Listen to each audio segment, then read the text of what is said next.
दुनिया इस हफ्ते के रविवार ये विशेषांक में आपका एक बार फिर से स्वागत है। मेरा नाम है नील। जैसा कि आप जानते हैं, हम इस कार्यक्रम में अंतर्राष्ट्रीय घटनाक्रमों पर आपसे बातें करते हैं। दुनिया और दुनिया की सियासत कैसे बदल रही है, ऐसी खबरों से आपको रूबरू कराते हैं। आज भी एक ऐसी ही खबर पर बात करेंगे और आज के खास एपिसोड में बड़ी खबर के अलावा दूसरी खबरों पर भी बात करेंगे। पहले बात बड़ी खबर की। कहां से है बड़ी खबर? ब्रिटेन से। मौजूदा वक्त में ब्रिटेन की सियासी सेहत कुछ ठीक नहीं है। पिछले कुछ हफ्तों में 3 लोग ब्रिटेन के प्रधानमंत्री रहे हैं।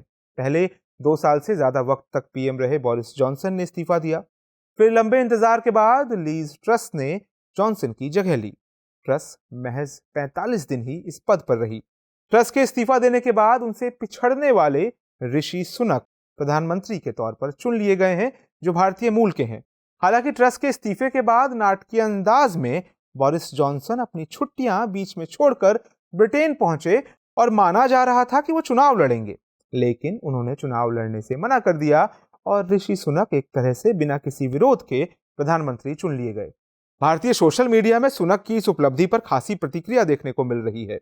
चर्चा है कि एक भारतीय मूल के व्यक्ति के लिए ब्रिटेन के प्रधानमंत्री बनने की राह कैसे आसान हुई। दूसरा ये कि भारतीय मूल के व्यक्ति के ब्रिटेन का प्रधानमंत्री बनना भारत के लिए कितना फायदेमंद रहने वाला है। आज इन दोनों पहलुओं पर बात करेंगे। साथ ही जानेंगे कि ब्रिटेन के अलावा और कौन से देश हैं जहां भारतीय मूल के लोग शीर्ष पदों पर हैं। पहले ब्रिटेन की बात करते हैं। असल में ब्रिटेन में अभी कंजर्वेटिव पार्टी की सरकार है। जाहिर है ऋषि सुनक का भी इसी पार्टी से ताल्लुक है। पार्टी ने अभी प्रधानमंत्री पद के लिए जो नियम तय किया, उसके मुताबिक प्रधानमंत्री के उम्मीदवार को लीडरशिप की रेस में शामिल होने के लिए 357 में से कम 100 सांसदों के समर्थन की जरूरत होगी। हालांकि ये पैमाना हर बार बदलता रहता है। पिछली बार जब लिज ट्रस और ऋषि सुनक के बीच रेस थी, तब उम्मीदवार को 30 सांसदों के समर्थन की ही जरूरत थी।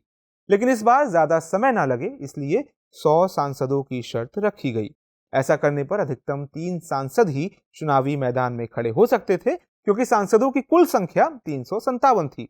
इसमें नियम है कि जितने भी उम्मीदवार मैदान में आएंगे, पहले उनके बीच वोटिंग कराई जाती है। कौन लोग वोट करते हैं? वोटिंग उन लोगों से कराई जाती है जो पार्टी के पंजीकृत कार्यकर्ता हैं और इनकी तादाद करीबन 1,60,000 है।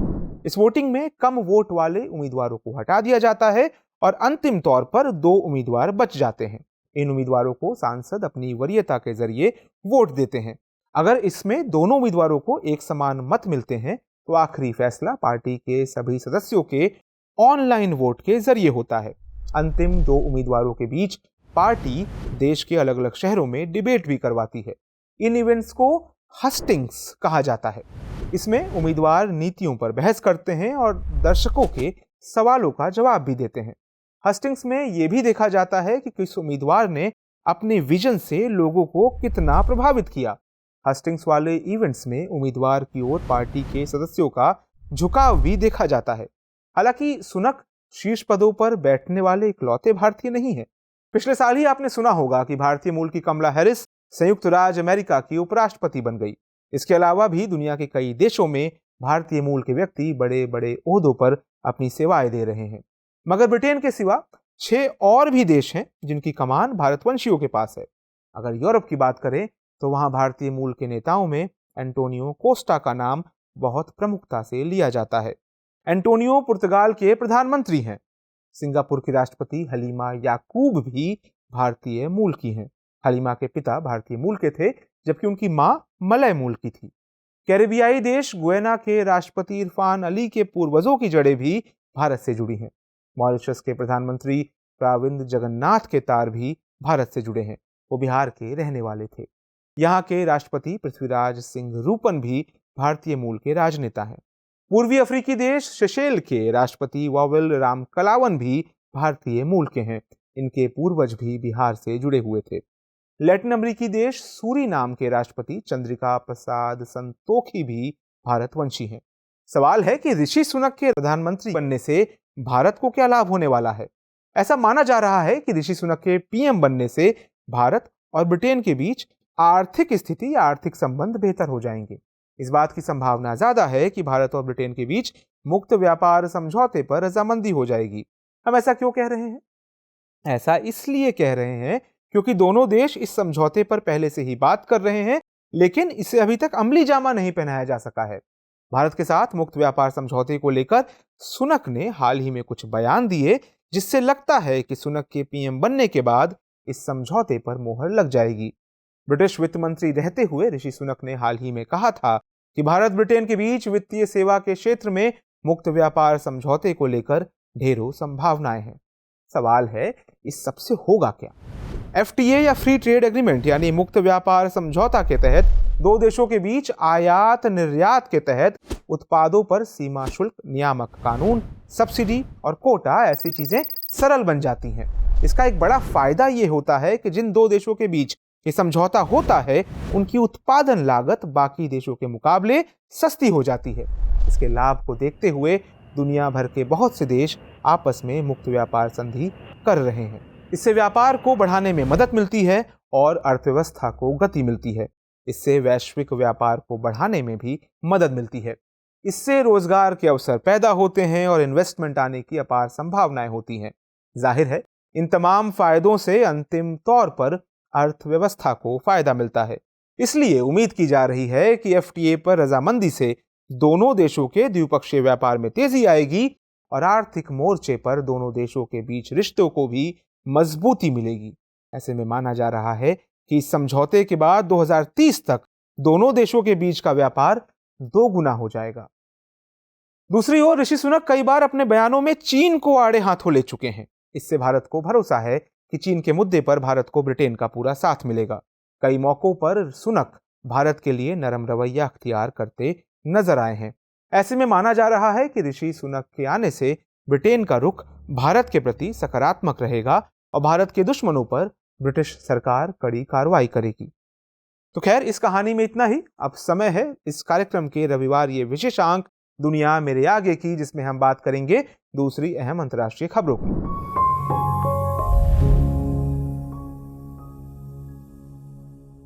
पहली खबर में क्यूबेक शहर के संप्रभुतावादी दलों ने कनाडा से ब्रिटिश राजशाही के साथ संबंध तोड़ने की मांग की है।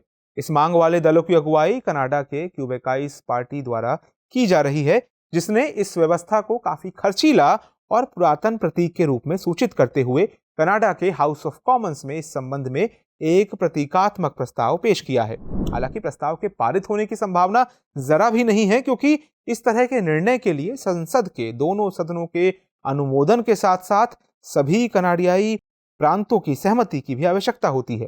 कनाडा एक संवैधानिक राजतंत्र है, जिसका औपचारिक प्रमुख ब्रिटिश ताज होता है।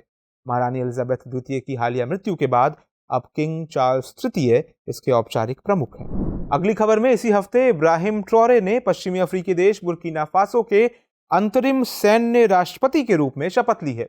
उन्होंने कड़ी सुरक्षा के बीच राजधानी ओगाडोगो में पद की शपथ ली।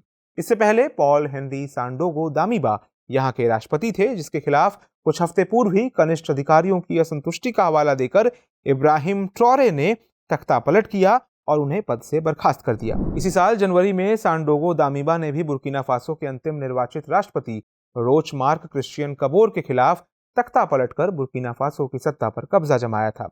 बुर्किना फासो साहेल क्षेत्र के दक्षिण में स्थित है। साहेल में मौजूद गहरी असुरक्षा के बीच इस मुल्क ने पिछले 8 महीनों में दूसरी बार तख्तापलट का सामना किया है।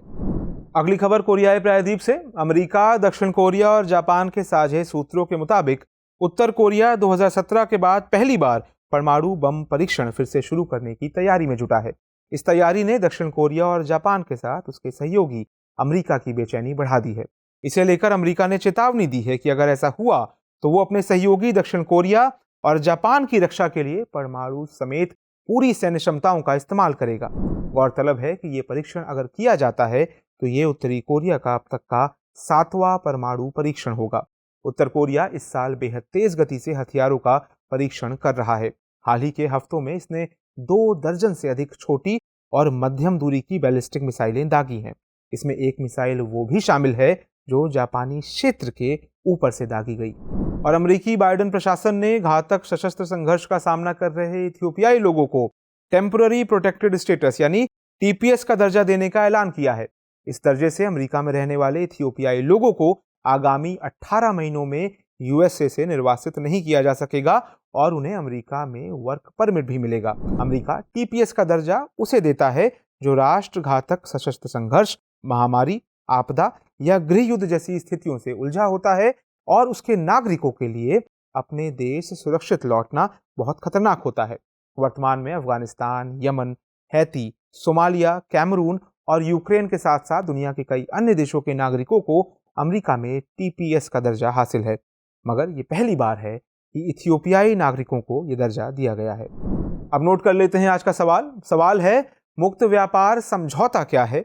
ऋषि सुनक के ब्रिटेन के प्रधानमंत्री बनने से ब्रिटेन और भारत के रिश्तों पर क्या असर पड़ेगा? तो दुनिया इस हफ्ते के इस कार्यक्रम में इतना ही। आपको हमारा ये कार्यक्रम कैसा लगा, इसको लेकर आपके क्या सुझाव हैं, हमें कमेंट सेक्शन में जरूर बताइए। हमें आपकी प्रतिक्रिया का इंतजार रहता है। नमस्कार।